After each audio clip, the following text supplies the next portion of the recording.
Hello and welcome back to another update. It is your host Weep Union as we cover the latest developments throughout the front line in the Russo-Ukrainian war.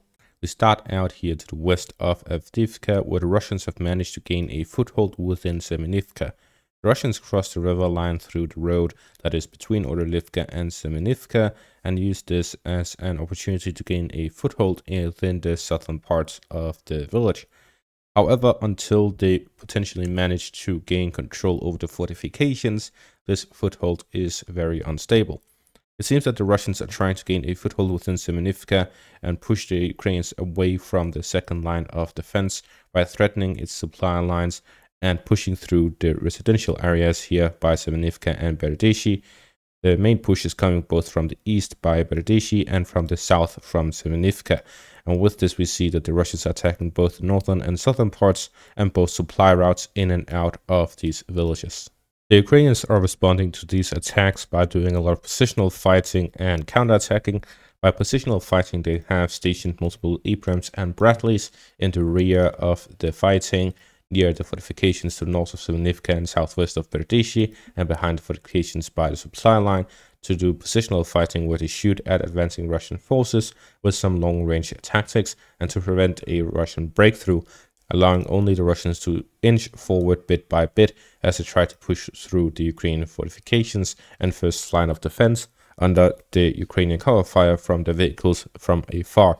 And if the Ukrainians find an opportunity, they will use that to launch a counterattack and push the Russians back. The Russians advance by launching armored assaults that allow them to gain access to these villages before dropping off infantry that take up positions across the front line within the village area.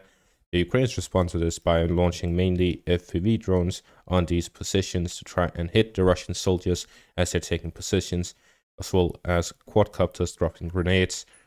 So mainly drone-based warfare, but they also launch counterattacks with their armored vehicles as well as ambushes to try and hit these infantry as they're attacking to take their locations. But if the Russians manage to gain their positions, they will allow for further Russian incursions into Ukrainian lands and are then allowed to advance further and further. We see the same things happening down south by Novomykhailivka, where the Russians have managed to gain additional advances over the past 24 hours. We see over the past few days that there are numerous Russian geolocated positions across Novomykhailivka, where the fighting has now reached the western section of the town after the Russians managed to fully capture the center. We also see fighting in the northern parts. The majority of the footage we get from here is of Russian assault groups launching attacks and gaining positions across the town, whether it is in the gray zone or by the Russian-controlled areas, after which the Ukrainian FPV drones and quadcopters go around and counterattack, hitting these positions as much as they can, while the Russians are taking up their positions all across the town. It is very limited the capacity at which either side in this war can deal with these FPV drones and quadcopters. Their best bet is to avoid the impact, but that isn't really a solution. Neither side are able to capably shoot down these quadcopters and FPV drones, which makes it very difficult for infantry to gain and hold positions across the front, especially when the town is so demolished that even buildings do not have roofs. We have three pieces of geolocated footage here in Novomykhailivka. The first one is to the south, where Russian soldiers have managed to gain a foothold within the southern parts of Novomykhailivka. The second one is here to the western parts of it, showing a breakthrough through the Ukrainian lines here within Novomykhailivka. And the third one is in the northern parts, both in the roads northeast of the town, as well as in the very northern outskirts of it. So with this, we see that there are additional Russian advances here to the south of Novomykhailivka, where they managed to gain a foothold in the southern parts and break through to the central parts of the town before also moving through the northern parts. The previous advances have also been recorded by Syriac maps, so it is there before the geolocated confirmation arrived. But with this, we see that there is a general offensive by the Russians within Novomykhailivka, where they're pushing in both the northern, central, and southern parts of the town, and they'll likely look to gain full control over the fortifications to the south of the town before moving on to the western parts and capturing that as well. The further west the Russians reach within the town, the more difficult it becomes for the Ukrainians to hold on to it, as the more territory they hold, the more they can fall back to and have backwards positions. But now that the Russians have pushing them to the western outskirts, the Ukrainians would not be able to pick up positions here in the open fields, as that would just leave them vulnerable. As such, the Ukrainians would either have to pick up positions in Pereskovivka or Konstantinivka, which would end up leaving the town of Novomykhailivka behind. Therefore, logically speaking, the Russians would have a easier and quicker time capturing the western parts of Novomykhailivka over the eastern parts. We saw that the foothold itself took many weeks to gain, as Russians were pushing through open fields to actually reach Novomykhailivka. But since gaining a foothold, it took the Russians about a month to gain control over the majority of the eastern and now central parts of the town. And it is likely that in the next few weeks we will see a full capture of Novomykhailivka by the Russians. The sort of fighting we see take place also explains how the Russians continuously failed to gain control over Sinkivka and how yet again they were pushed out of it.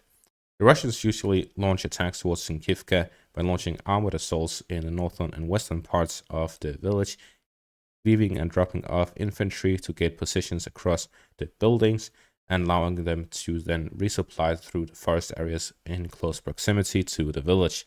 These Russian positions would take up all across the village, where positional fighting would take place. The Russian soldiers would be able to deal with Ukrainian soldiers and hold their positions. They may even launch attacks and capture further positions within Sinkivka.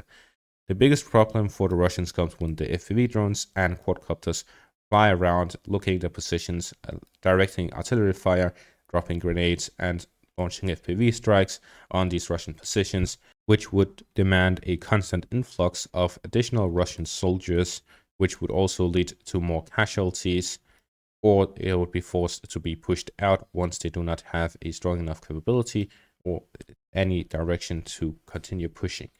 What we're seeing is that the Russians are looking to find out or figure out the location of Ukrainian artillery and armored vehicles, launching these counterattacks and pushing the Russians back. However, the majority of the fighting currently taking place is through the Ukrainian use of drones. Finally, there is this article about the upcoming Russian offensive by The Economist. Russia is gearing up for a big new push along a long front line. Ukraine must prepare. In this article, The Economist talks about how the Ukrainians have significantly delayed the building of fortifications. They're now lacking both equipment and manpower, as I've been talking about for weeks.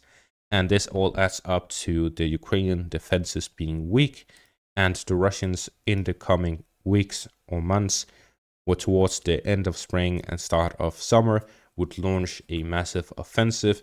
And this offensive would be a massive challenge for the Ukrainians due to the delay in building fortifications across the front, the significant delay in aid to Ukraine from Western nations, both the EU being delayed constantly with the military aid to the point where individual countries have taken initiative to provide Ukraine with aid rather than through the EU institutions, and the United States still not sending additional aid since October of last year.